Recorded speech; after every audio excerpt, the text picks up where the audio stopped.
semana. Antes de seguir, eu quero falar da mais importante e tradicional corrida da América Latina, a Corrida de São Silvestre. As inscrições para participar da prova no dia 31 de dezembro já estão abertas. Você pode fazer parte dessa festa pelas ruas da capital paulista. Garanta já a sua vaga no site sãosilvestre.com.br. sãosilvestre.com.br. O ano só acaba depois da São Silvestre, gente. Então você não vai querer esticar 2023 não, né? Começamos a ver como que foram os jogos do final de semana. Põe na tela, por gentileza, diretora, a derrota do Santos na inauguração da Arena MRV. O Santos visitou o Galo, que estava de casa nova, e aí deu ruim pro Peixe. O Atlético Mineiro abriu o placar aos 12 da primeira etapa com esse golaço. O Hulk ajeitou de calcanhar e o Paulinho mandou pro fundo da rede. O Peixe até tentou igualar uma, duas vezes. Só que o Paulinho, de cabeça, fechou o placar aos 22 do segundo tempo. Final, Atlético 2, Santos 0.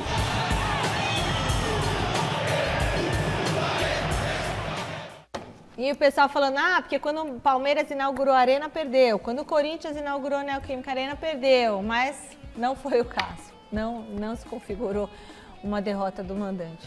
Mas desse jogo foi bom pro Atlético, beleza, estreia da Arena, tudo legal, tal, um outro problema ali pontual, mas a preocupação é com o Santos, né, Miriam? O Santos, ele permanece na zona de rebaixamento, é o que a gente sempre fala, Michele, e você que está em casa. Time grande, quando chega na zona de rebaixamento, a dificuldade para sair ela é muito maior, ela é muito grande. Então o Santos precisa se coçar, tem uma sequência complicada pela frente, o time não está respondendo e é muito preocupante isso, viu, Miriam? Sem dúvida nenhuma, Michele, Rafa. E outra coisa, né, o Atlético poderia ter goleado, que seria um placar normal, ficou barato esse resultado aí. Eu assisti o jogo, o Atlético é muito mais time, se reencontrou com a vitória na inauguração da Arena MRV, né? O Ricardo Guimarães, que é o grande investidor nos bastidores do Atlético, ele garantiu que a Arena não será leiloada, não será hipotecada. Já está paga a Arena? Não, mas o dono do BMG é o Ricardo Guimarães, que é atleticano roxo. Então, eu tenho certeza que não vai ter problema Atlético Mineiro em relação a dinheiro. Agora, o Santos, Michele, não tem jeito. Pode contratar o que for. Quando um time grande entra assim na zona de rebaixamento e começa a ter uma sequência de derrotas consecutivas, né, no Campeonato Brasileiro, que é muito difícil, é quase que impossível sair dessa situação. O Santos tem bons jogadores na individualidade, mas o corporativo, Michele, deixa muito a desejar. Ô Fini, a gente vai colocar aquela classificação para falar aquilo que a gente discutiu sobre o Santos, então você, santista, presta atenção que a situação é muito grave mesmo. Já a gente vai mostrar a classificação e fazer um comparativo com o ano passado, em relação aos clubes que caíram, como é que está o Santos neste ano, tá? Beleza, olha, o São Paulo decepcionou ontem contra a Lanterna América Mineiro. O tricolor poupou os principais titulares e não se deu bem em Minas. Vamos assistir? América Mineiro e São Paulo no Independência. O Coelho tinha apenas 2 míseras vitórias no Brasileirão e começou pressionando os reservas do tricolor paulista. Mas as redes só balançaram mesmo no segundo tempo. O Mastriani aproveitou o cruzamento do Rodriguinho e bateu de primeira para abrir o placar.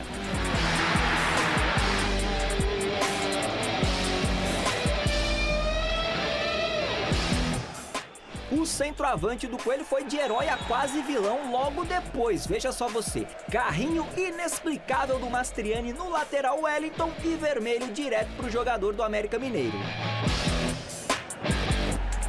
Com um a mais em campo, o São Paulo conseguiu um pênalti cavado pelo Caleri.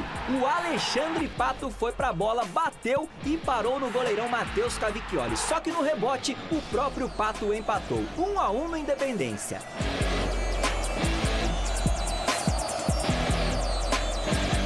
Mas na reta final do jogo, já aos 44 do segundo tempo, o Daniel Borges passou por 4 marcadores, foi na linha de fundo e cruzou. O Juninho dominou ajeitando e o Rodrigo Varanda, ex-Corinthians, marcou o gol da vitória dos donos da casa. Final, América Mineiro 2, São Paulo 1. E aí, Miller, o que aconteceu com o São Paulo? O São Paulo vive, Michele, essa situação, nesse paralelo, né, de festa e guerra, né, glória e derrota, que no Campeonato Brasileiro o São Paulo, principalmente fora de casa, ele decepciona. Não só decepciona, ele não joga bem, né? O São Paulo, a mudança geográfica afeta o psicológico dos jogadores, eles não conseguem desempenhar na prática um bom futebol. Pra você ter uma ideia, Michele, o América jogou grande parte do jogo com um jogador a menos. E fez o segundo gol com um jogador a menos também. Quer dizer, o jogador do América passa por 4 jogadores do São Paulo. 4! Mas era reserva esse time. Mas não Independente, não justifica. A camisa do São Paulo é muito pesada, quer dizer, o América é lanterna do campeonato, vai cair para a Série B do Campeonato Brasileiro ano que vem, quer dizer. Então, independente disso, o São Paulo jogou muito mal, mereceu a derrota sim, porque o América sai na frente. O São Paulo empata com um pênalti que para mim não houve no Caleri. O Pato bate mal, depois na sequência, no rebote, ele faz um empate. Mas o América procurou o resultado, até porque está precisando o tempo todo, e no final foi coroado com um bonito gol, uma bonita jogada do garoto do América pelo lado direito. Ele cruza e na sequência o Varanda, né, ele finaliza fazendo 2-1. Mas o São Paulo, né, essa glória, né, esse vinho, né, de alegria que ele vive nas Copas, é mel nas Copas e o fel no Campeonato Brasileiro. Então, o problema do São Paulo, Miller, para mais ou menos ir dentro da sua linha, é o seguinte, não é campo, é no emocional. Por quê? Porque o São Paulo, ele é o único dos grandes, ele é o único clube no Brasil que está em 3 competições. Sim. Brasileirão, Sul-Americana e Copa do Brasil. E Copa do Brasil. Sul-Americana com grande chance de chegar à decisão. Sim. Ontem a gente fez, inclusive, aqui no chaveamento lá no Mesa Redonda. Na Copa do Brasil ele já é finalista, vai decidir em casa, daqui a pouco a gente vai falar sobre isso. Sim. E no Campeonato Brasileiro ele tá ali como se fosse água de salsicha. Só que tem que tomar cuidado, que ele tá um pouco próximo à zona de rebaixamento. 28 pontos, né? Então tem que tomar cuidado. E o foco é o instintivo, Michele. O foco está nas Copas. Mas não está conseguindo concentrar no Campeonato Brasileiro, sabe? Dá aquela relaxada natural. Mas não pode acontecer. O Dorival disse ontem na entrevista depois do jogo, falou, é inadmissível. O Dorival, obviamente, detectou isso e vai cobrar uma postura mais séria do São Paulo dentro do Brasileiro. Michele, sabe o que acontece? Nesse mês de setembro, o São Paulo tem que aproveitar o Campeonato Brasileiro. Em que sentido? Ele joga a maioria dos seus jogos no mês de setembro em casa. Só um fora.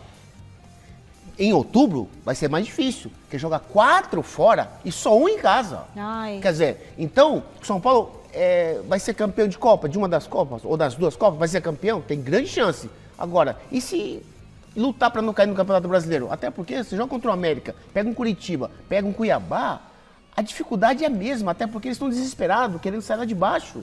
Né? Aí pega um adversário grande, que está lutando por uma vaga na Libertadores. Mas tem risco no Brasileirão de cair? Não, eu estou dizendo assim. Sim, tem que tomar cuidado, Michele. Se você pega uma campanha do São Paulo, segundo turno inteiro, e até agora, ele tem 28 pontos. Não é uma campanha de Sul-Americana e tão pouco de Libertadores. Ele tem 3 a mais que o Corinthians. Exatamente. E não estão falando que o Corinthians está correndo risco? O Corinthians, eu falei assim, olha, do 25 pontos para baixo, todo mundo corre risco. Agora, o São Paulo também entra nessa conta, porque 28 pontos já começou o retorno. E aí, como é que faz? Guarda isso que você falou, de 25 para baixo tem um risco, que a gente vai abordar isso já para você aí com a tabela. Trazemos José Paes para a conversa com mais novidades do São Paulo. Boa noite, Zé. O Dorival justificou a escalação de um time reserva ontem? Pois é, minha querida Michele Janela, boa noite para você, boa noite aí para todo mundo que está acompanhando mais uma edição do Gazeta Esportiva. Esse assunto aí que vocês vêm falando, o São Paulo como visitante, o São Paulo como mandante, a gente está preparando uma reportagem especial para falar sobre esse tema, justamente sobre esse assunto nos próximos dias aqui no Gazeta Esportiva, porque a diferença realmente é gritante aí entre essas duas situações. Mas, respondendo aí a tua pergunta, né, Michele, em relação a time reserva, time titular, é bom a gente falar da logística do São Paulo para esse jogo contra o América Mineiro ontem, né, lá no último domingo, lá em Belo Horizonte. O São Paulo jogou na quinta-feira contra a LDU lá em Quito, jogo válido pela Copa Sul-Americana.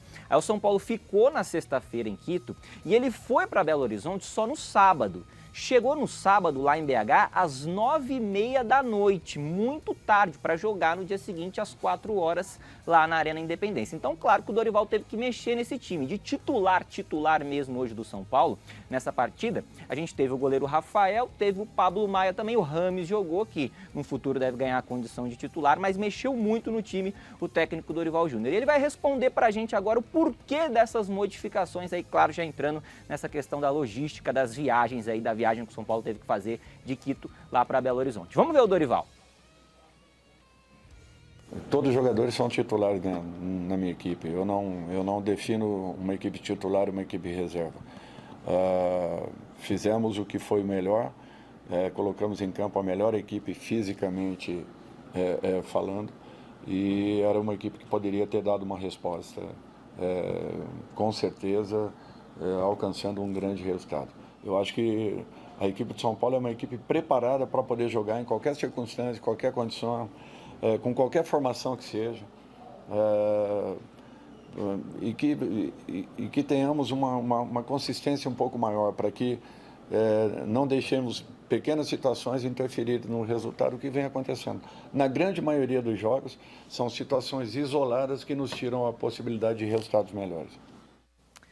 Tá aí então, Dorival, aqui no Gazeta Esportiva. Eu devolvo para vocês aí, Michele, para vocês comentarem. Daqui a pouco eu retorno, porque o Tricolor vai decidir a Copa do Brasil no Morumbi no próximo dia 24 de setembro. Isso é um assunto para daqui a pouco. Vai daí, Mi. Valeu, Zé. E aí, o que vocês acham desses dois jogos, né? Que ficou um pro 17. Daqui a pouco, então, a gente vai discutir isso, mas ele já falou sobre isso, né? É vantagem pro São Paulo. Daqui a pouco a gente fala mais, pra mas quem vai definir decidir em em casa, casa né? Era tudo que o São Paulino esperava e queria, né, Miller? Nessa atmosfera que tá o São Paulo, a gente vai falar daqui a pouquinho. Mas nessa atmosfera que tá o Morumbi, vai ter coisa melhor que decidir em casa? Não. Exatamente. Mas tem que tomar cuidado com o primeiro jogo, mas daqui a pouco a gente fala. Palmeiras foi o único grande clube paulista a vencer ontem. Com polêmica e golaço, o Verdão derrotou o Vasco e segue na caça ao Botafogo. Põe na tela.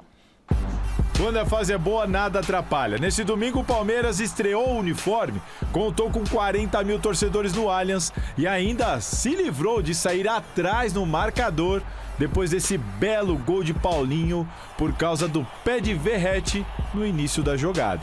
Golos como este que tu viste, que estava fora de jogo, eu acho que é pá, o 7º ou 8º que sofremos este ano. Golos fora da área, assim, da bola sobrou, pim, não foi o primeiro.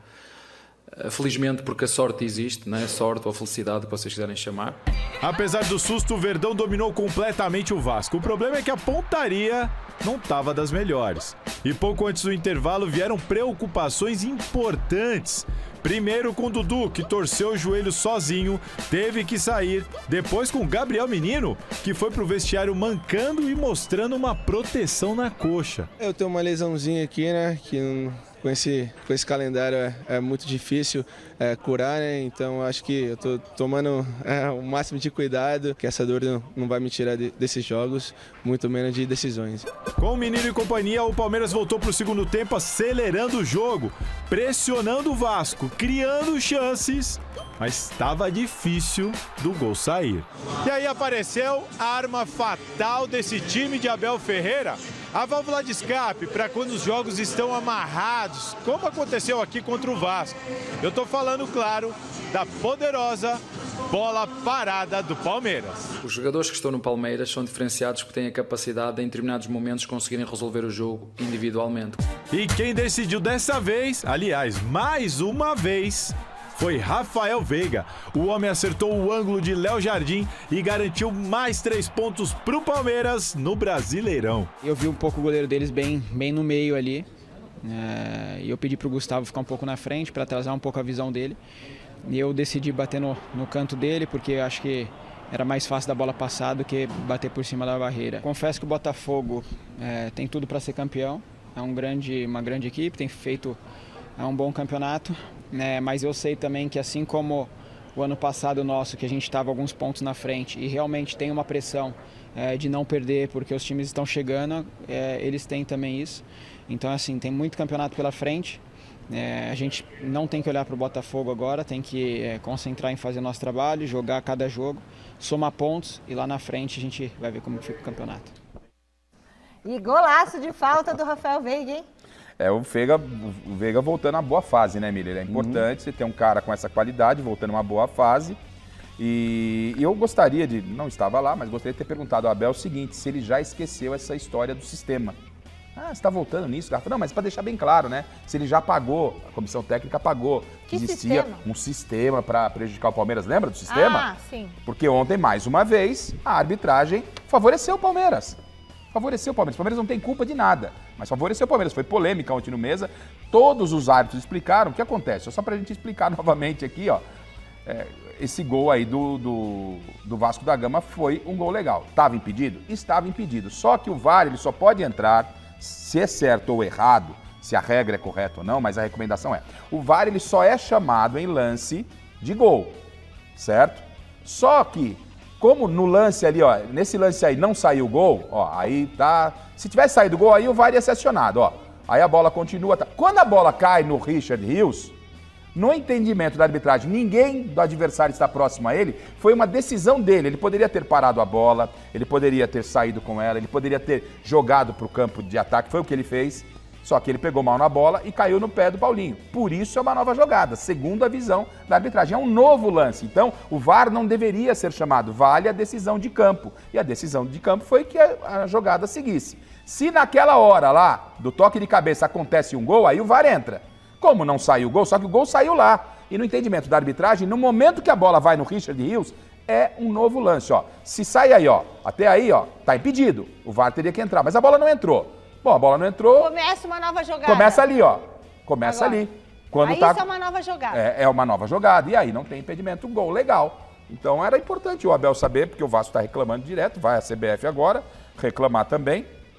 E saber se o Palmeiras apagou de vez essa história de que há um sistema contra o Palmeiras. Não há sistema, né? O Palmeiras, de novo, levou vantagem, como já foi prejudicado muitas vezes, é isso. Então, o Paulo Sérgio Oliveira, ele tem uma regra. O VAR do jogo de ontem, ele tem outra regra, né? Então, eu quero destacar, Michele, o golaço do Rafael Veiga. Do lado direito, o pé direito que tinha que bater uma bola daquela, geralmente, ele, né, no pé contrário, ele bate a bola numa diagonal, assim, faz uma curva, e pra mim foi o gol da rodada ontem, né? O gol do Rafael Veiga. Golaço. Ele voltou depois da contusão, a sua grande fase, tanto é que ele está na seleção brasileira, merecidamente. Então é um jogador que, por exemplo, ontem nós tivemos uma triste notícia, né? Quando eu vi o lance, eu falei, o Dudu machucou o joelho, dificilmente vai jogar essa temporada. Na hora que você já identificou isso? Sim, eu não falei nada porque eu não gosto de falar coisa ruim, né? Claro. Mas, infelizmente, a gente tem que constatar, tem que falar que dificilmente ele vai jogar essa temporada de novo. Cruzado, né? Ligamento cruzado. Tem que cirurgia em 6 meses, não tem jeito. Isso aí é no mínimo fato. 6 meses. No mínimo fato. 6 Até meses, tá voltar, fora. aquela coisa toda. Infelizmente, porque ele é um jogador decisivo. Mas, por outro lado, Rafael Veiga, na individualidade, está fazendo diferença pro Palmeiras. Tem esse lance do Dudu, a gente consegue ver ali? Sim. Se tiver o lance eu te mostro. Olha o gol do Rafael Veiga. Então, na entrada do Alexandre Silvestre, a gente vai ver olha o lance lá, olha o golaço do do Rafael Veiga, olha só. Olha esse golaço. De pé cruzado. É com efeito, né, Miller? Exatamente. Por que ele tem que colocar esse efeito? Porque a curva saindo do goleiro. Tanto é que o goleiro do Léo Jardim, né? Isso. O goleiro do Vasco, ele não tem nenhuma chance. Mas só que ele estava um pouco mal colocado, estava adiantado. Por quê? Quando o goleiro se adianta, ele quer tirar as opções do batedor.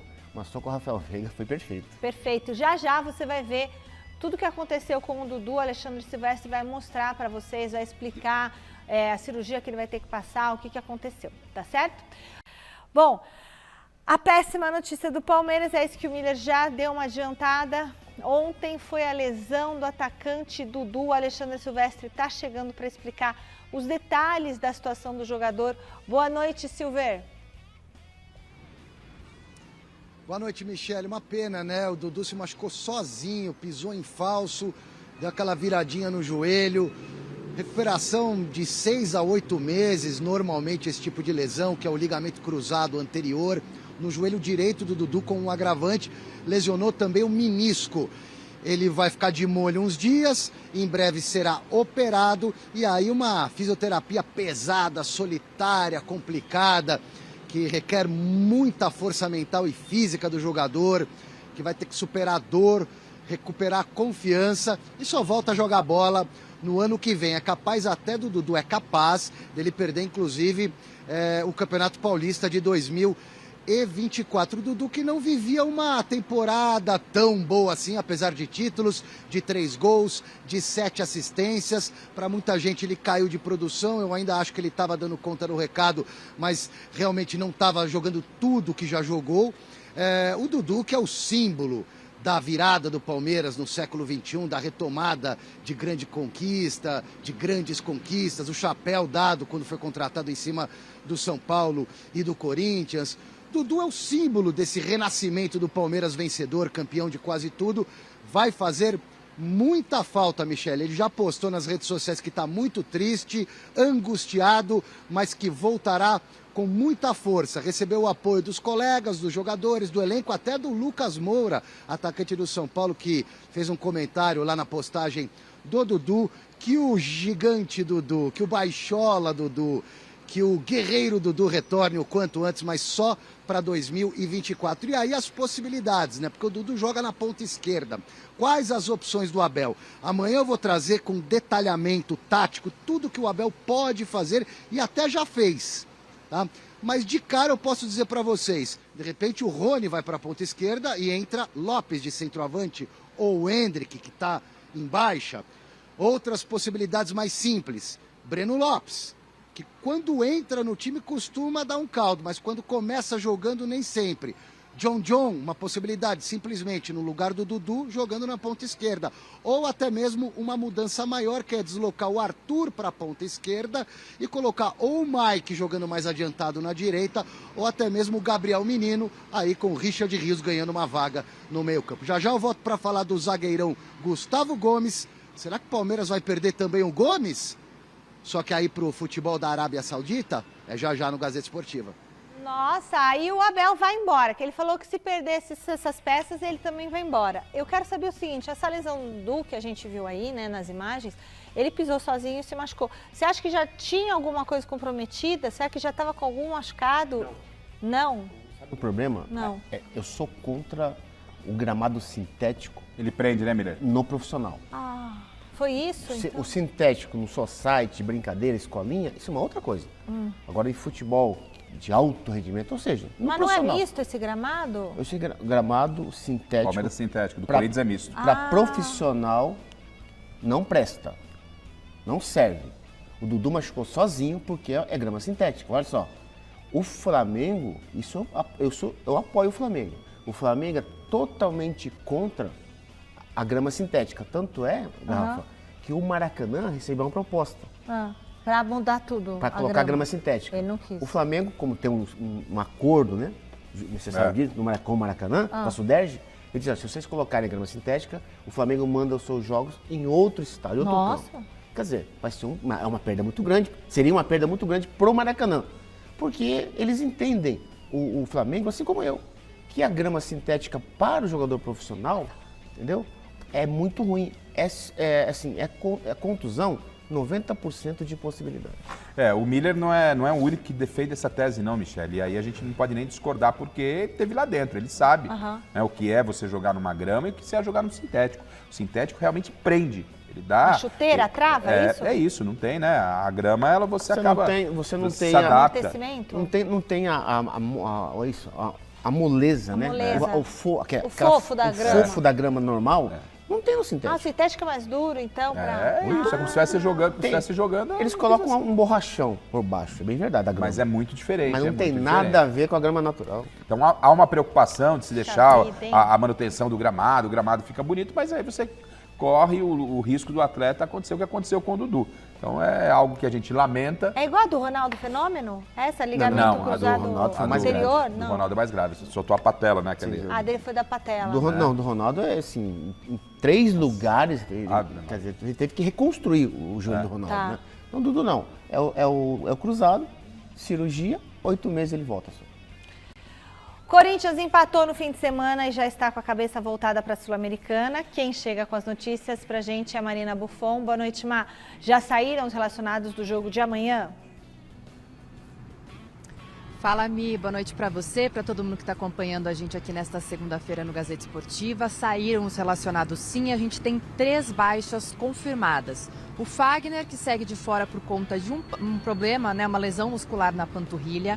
O Rony, por conta de um entorse no tornozelo. E o zagueiro Murilo. Isso mesmo, o Corinthians confirmou hoje, no período da tarde, que liberou o zagueiro para viajar até a Inglaterra, para fazer os exames e, por fim, acertar a sua ida até o Nottingham Forest. A gente trouxe essas informações aqui na sexta-feira, o Thiago Salazar falou bastante sobre isso e hoje, então, o Corinthians confirmou essa ida do zagueiro. Não está oficializada, mas ele, então, não estará à disposição do técnico Vanderlei Luxemburgo para amanhã. A gente lembra que o Corinthians tem 80% dos direitos econômicos do jogador e pede aí, entende que o jogador vale mais ou menos 20 milhões de euros. Vamos ver se eles vão abrir esses valores quando a negociação for concretizada. O Renato Augusto, para o jogo de amanhã, que acontece às 9h30 lá em La Plata, na Argentina, pela volta das quartas de final da Sul-Americana contra o Estudiantes, é dúvida, ele está relacionado, mas surgiram alguns rumores aí sobre se ele estaria em campo ou não. Lembrando que ele tem atuado mais nos jogos decisivos. No final de semana, no empate, ele deu assistência, jogou por 20 minutos mais ou menos, então fica a dúvida se ele estará em campo amanhã. Mi? Obrigada, Má. E aí, Garrafa? Haja problema pro Vanderlei, hein? Se perde o Renato Augusto amanhã, é um desfalque tanto, até porque ele preserva praticamente o time, ele ficou claro, né? Ele preservou o time para a partida contra o Estudiantes. O Renato Augusto é verdade que entrou um pouquinho lá contra o América, mas é uma perda considerável. O Renato, ele dá um outro requinte ao Corinthians. E essa semana, como a gente falava no Mesa Redonda ontem, essa semana para o Corinthians ela é muito decisiva. É um resultado anormal ser eliminado da Sul-Americana? Não é anormal. Não está garantida a classificação. Você tem uma vantagem, mas não está garantida. Uma pequena vantagem. Tem uma pequena vantagem. Também tinha contra o São Paulo. Então, de repente, imagine só. Pode acontecer uma eliminação no meio de semana. Depois tem clássico contra o Palmeiras em casa. 7 jogos difíceis. E a sequência é Palmeiras em casa, Fortaleza fora. Que tá voando. Botafogo, líder do campeonato, recebe o Botafogo em Itaquera. Que também tá voando. Depois pega o Grêmio, que é o terceiro colocado. Terceiro colocado em casa. Aí o São Paulo no Morumbi. Isso era bom botar, hein? A sequência São Paulo no Morumbi. Tá lascado o Corinthians. Flamengo. Maracanã. Não é o que é em isso, casa. Gente? O que é segura. Isso? E Fluminense fora.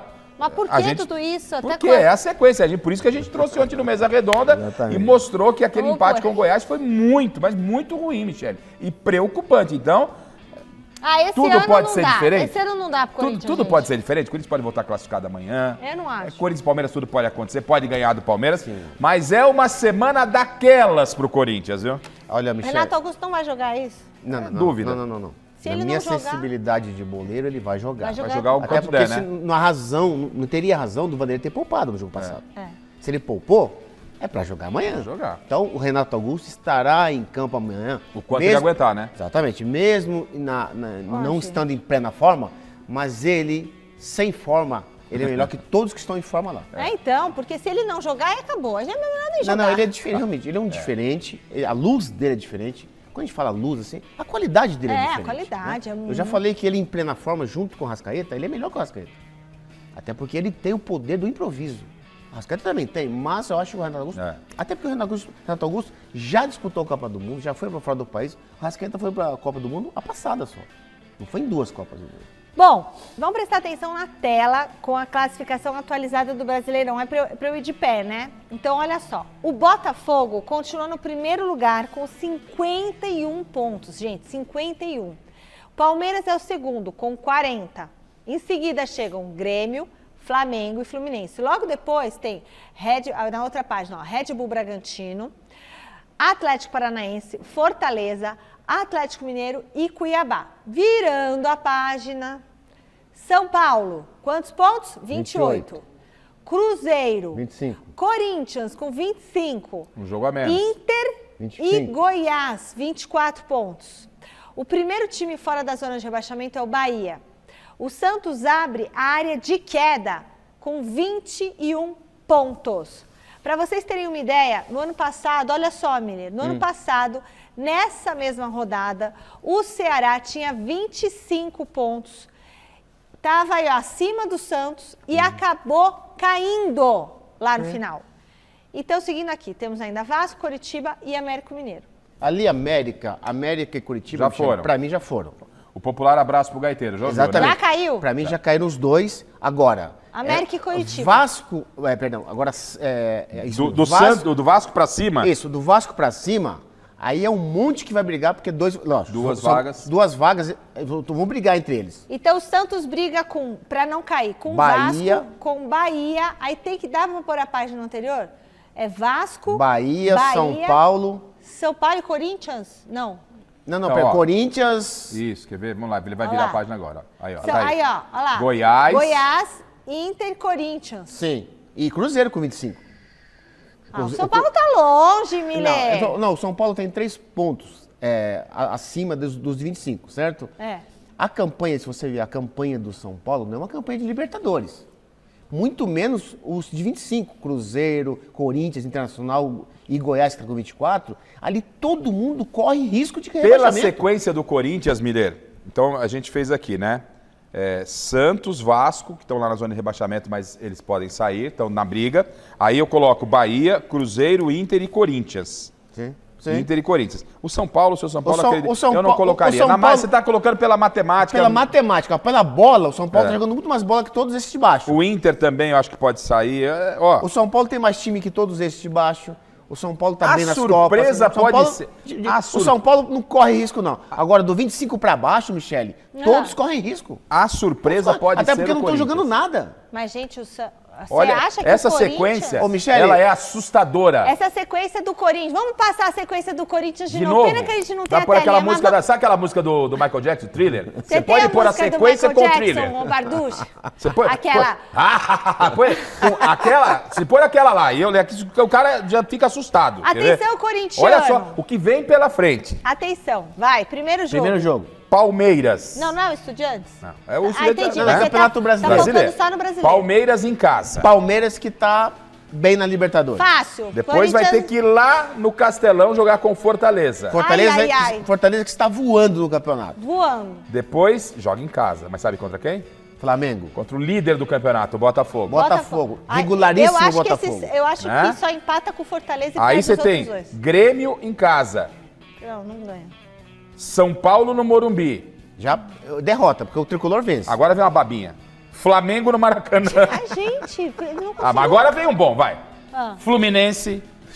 Fluminense no Maracanã. O Flamengo é em casa, Não. o Fluminense no Maracanã. Vendendo E aí só Murilo, depois, vendendo todo e aí só mundo, depois vai pegar o Roger América. Guedes. Essas partidas, Michele, que vão determinar se o Corinthians vai cair ou não.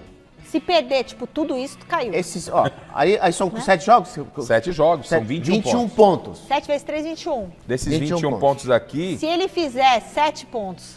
Não, se ele ganhar 10, tá no lucro. mas é difícil fazer 10. É hein? difícil fazer 10. Então, porque se ele, você eu ganha tô pensando assim, um por empatar tudo. Não pela tradição do que é o Não, Corinthians. pelo atual pela bola, momento. Pela a bola que bola tá atual jogando. do Corinthians, o Corinthians não tá jogando nada. Ai, gente. Contra o Goiás, foi aquela tiriça ontem. Campeonato Brasileiro, a Sábado. campanha do Corinthians é decepcionante. É uma campanha de rebaixado. Nós vamos analisar amanhã o que o Palmeiras tem pela frente para ver se dá para chegar no Botafogo, tirar esses 11 pontos. Vamos analisar isso aí do Corinthians e vamos analisar o São Paulo também. E o Santos também. Vamos analisar todo mundo. O assunto agora é Copa do Brasil, é disputa por taça, é final. A CBF definiu hoje por sorteio a ordem do confronto entre São Paulo e Flamengo, Flamengo e São Paulo. Certo, José Paz? Agora sim, José Paz. Volte, por favor, com todos os detalhes pra gente desses jogões.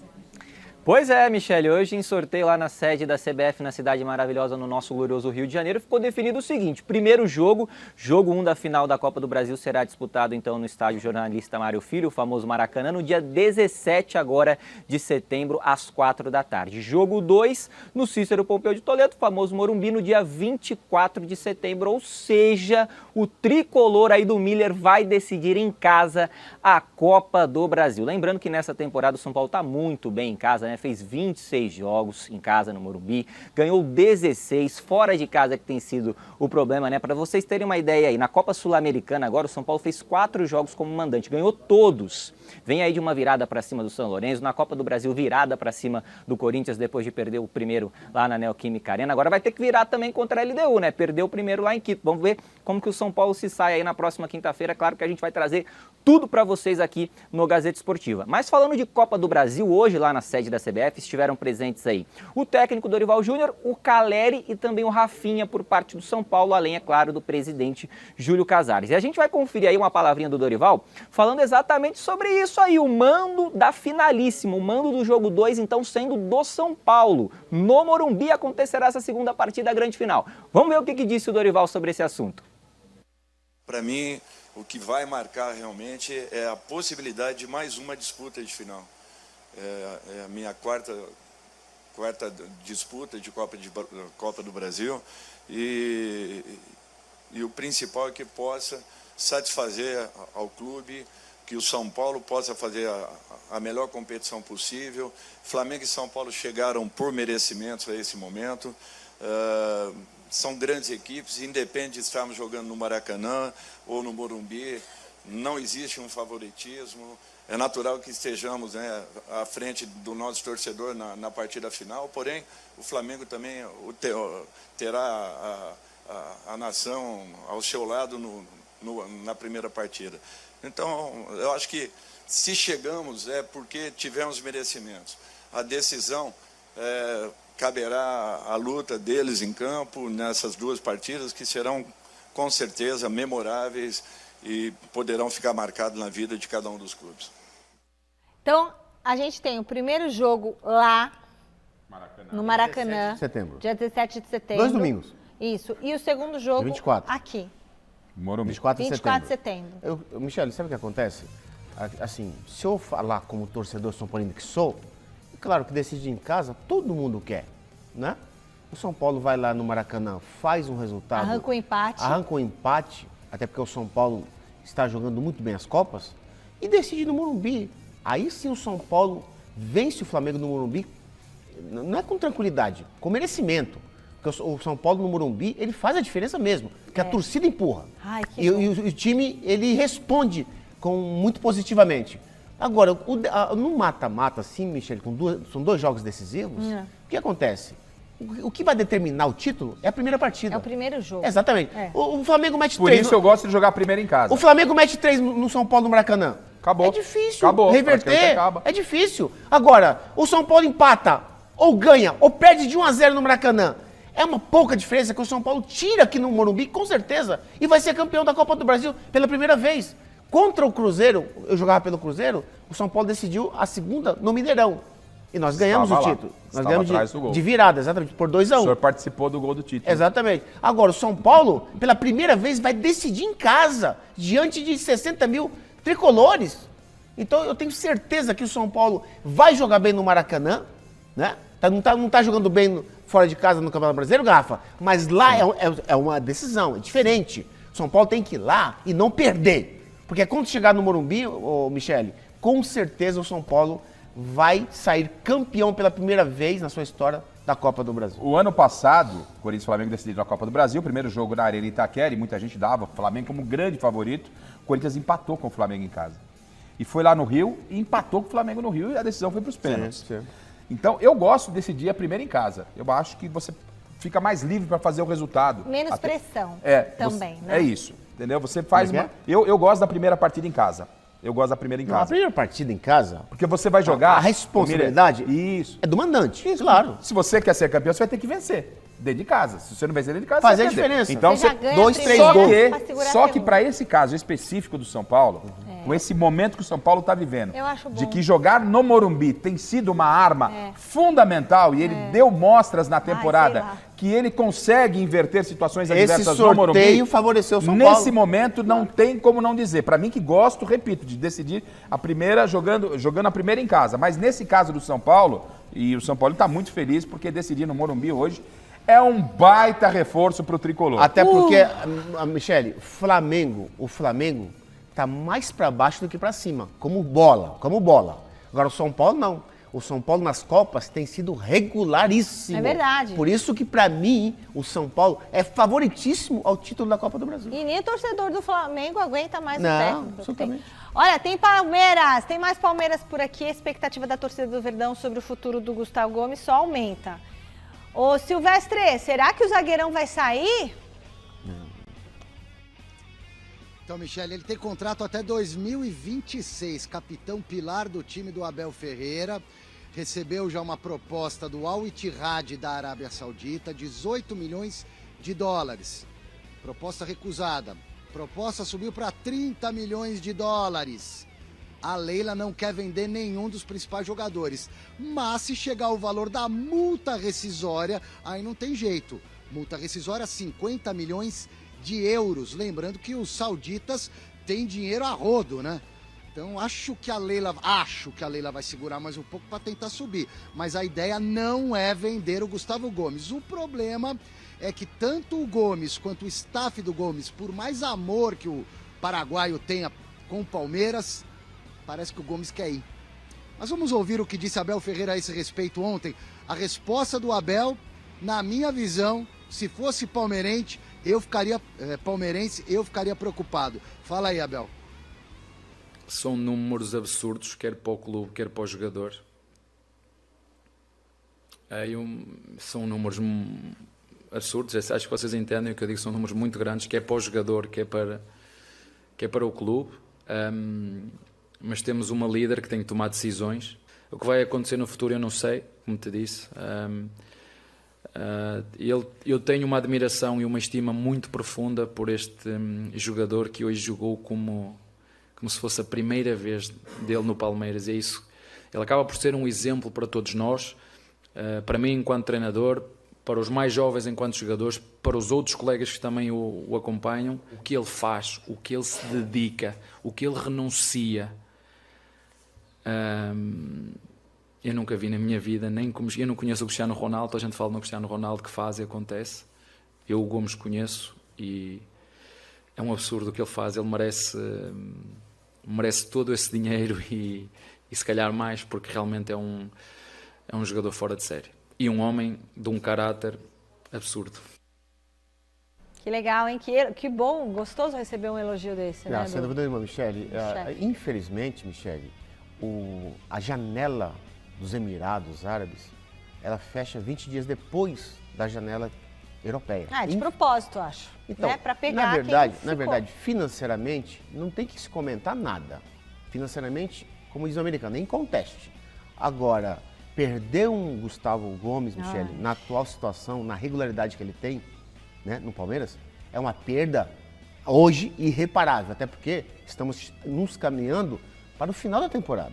Libertadores. Libertadores em especial e o Campeonato Brasileiro. Então o Palmeiras, se perde o Gustavo Gomes, eu acho difícil. Acho que os árabes não vão pagar 50 milhões de euros pela multa. Não, por mais dinheiro que eles tenham, eles preferem pagar para um atacante do que para um zagueiro. Entendeu? Por isso que eu acho que ele não vai sair. Muito bem. Bomba no Corinthians. Bomba. Não, tinha que fazer um barulho. É esse. Porque, olha, a situação não tá fácil. E ainda o Yuri Alberto desperta interesse de um clube da Inglaterra. Chega mais, Marina. A negociação tá avançando de verdade ou isso é só um boato, hein? Fala, Mi. Pois é, o torcedor corintiano não tem um dia de paz, né? Como eles costumam dizer. As conversas estão acontecendo sim. O Thiago Salazar está de folga, mas apurou a seguinte situação. Houve uma conversa entre o staff do jogador, o clube e o West Ham da Inglaterra, que é esse clube que está interessado no Yuri Alberto, sim, ainda para essa janela de transferências, mas a oferta inicial de 18 milhões de euros, cerca de 95 milhões de reais, por 60% dos direitos econômicos do jogador foi prontamente recusada. Lembrando, o Corinthians é dono de 50% e o Zenit é dono dos outros 50%. Então, essa cessão, essa partilha dos direitos do jogador ficariam da seguinte forma. Corinthians cede 30, Zenit cede outros 30, fica os 60% lá para o West Ham e cada um deles mantém 20%. Só que o Corinthians recusou a proposta porque entende duas coisas. Primeiro, entende que ele pode valorizar aí no futuro, então gerar mais dinheiro para o Corinthians no futuro, e também porque não há um atacante, uma peça de reposição neste momento no elenco que causaria aí um grande rombo no ataque do Corinthians. Essa é a situação. Já o staff do Yuri Alberto viu essa proposta com bons olhos, esse interesse do futebol inglês nessa janela com bons olhos, mas não vai fazer pressão para que o jogador saia nessa janela de transferências, lembrando que as principais janelas fecham no dia 1º de setembro, sexta-feira, ou seja, o mercado é tudo aquilo que a gente já sabe, pode haver uma nova proposta mais tentadora. A situação do Corinthians é não vender ele agora, mas nenhum jogador é negociável, a gente sabe. Se vierem aí propostas com valores exorbitantes, a gente não sabe o que pode acontecer, mas essa inicial foi recusada. Mi. Obrigada, Ma. E aí? Então, assim, a fase não é boa, né? Tá na hora de fazer uma outra promessa aí, sei lá. Vamos ver, né? Mostrando a imagem aí, com todo o respeito. Não, aí. mas pra ele é bom. Não, é boa, mas Não precisa é fazer, bom porque depois da promessa lá deu uma zica também. Ele também não tá fazendo gol. Né? Mas assim, o Yuri Alberto, a gente sabe do potencial dele, ele é muito jovem ainda. Eu tô aqui com o Miller olha alguns lances e fala, ó, tinha que fazer assim, assado. Ele tá no processo de amadurecimento ainda. É que essa moçada, né, Miller? Os caras é muito precoce. Já com 18, 19 anos, os caras já vão pra Europa. Aí os caras já voltam, eu acho que são grandões. E ainda não tem fundamentos básicos. O Yuri Alberto tem potencial? Tem. Se fosse o Corinthians, eu apostava um pouco mais nele aí. O Corinthians vendeu bastante gente, dá uma segurada, senão também vai sobrar quem pro Luxemburgo lá daqui a pouco? Não, eu acho que ele não vai, Michele. Também acho que Eu acho que ele vai ficar. Não vai embora? Ele ganha muito bem no Corinthians, ele tá feliz no Corinthians. Não está jogando bem, é uma fase, o jogador tem fase. Como você falou, Rafa, ele é novo. Né? E outra, quando o time melhorar lá na frente, quando a bola ficar chegando com qualidade, ele terá maior possibilidade de fazer os gols. Eu acho que o Corinthians não pode desistir assim do Yuri Alberto, até porque já perdeu o Roger Guedes. Perde o Yuri Alberto. Aí acabou. E olha, Adson já foi. Aí você quer Palmeiras, Fortaleza, Botafogo, Grêmio, São Paulo, Flamengo, Fluminense. É por isso que eu tô Essa falando. sequência, segura o Yuri Alberto. Quem vai colocar a bola pra dentro? Eu nem sei se é o Yuri Alberto, gente. Não, mas tem que fazer a bola sem chegar ele é pior nele, né? ainda, né, gente? Ó. Nesse lance aí, né, Miller? Cara, tá no contrapé, né, Miller? Dá do outro lado do goleiro. Mas, Michele, infelizmente, Acabou, hoje, gente. os atacantes não fazem treino específico. Tem que fazer. Fim de papo, Gazeta Esportiva volta amanhã com muito mais. Tchau, Miller. Tchau, Garrafa. Fiquem com o Jornal da Gazeta.